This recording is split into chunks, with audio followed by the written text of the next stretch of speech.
Hi everyone! We're excited to welcome you to the channel Learning Languages with Enchao. This is a series of short stories about the life of a super cute 10-year-old girl named Anne. We hope you'll learn many interesting things about English through these fun stories about Anne's school, friends, family, hobbies, and dreams.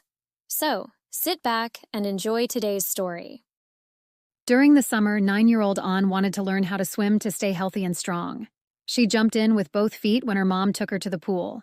At first, Anne felt like a fish out of water, but her friendly coach helped her feel safe.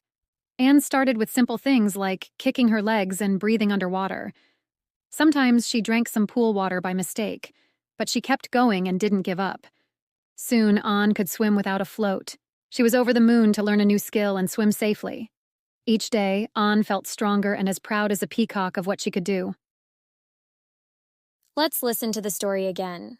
On the screen, you'll see today's story with some blanks. Your challenge is to listen carefully and fill in the blanks correctly. During the summer, 9-year-old Anne wanted to learn how to swim to stay healthy and strong. She jumped in with both feet when her mom took her to the pool. At first, Anne felt like a fish out of water, but her friendly coach helped her feel safe. Anne started with simple things like kicking her legs and breathing underwater.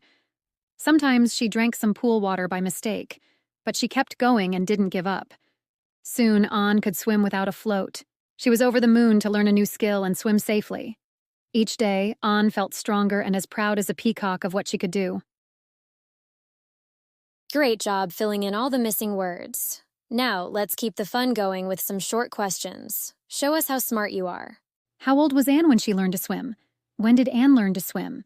How did Anne feel at first when her mom took her to the pool? What were her first lesson at the pool? How did Anne feel when learning a new skill and could swim safely? That's all for today's story. I'll be back soon with the next journal entry to share with you.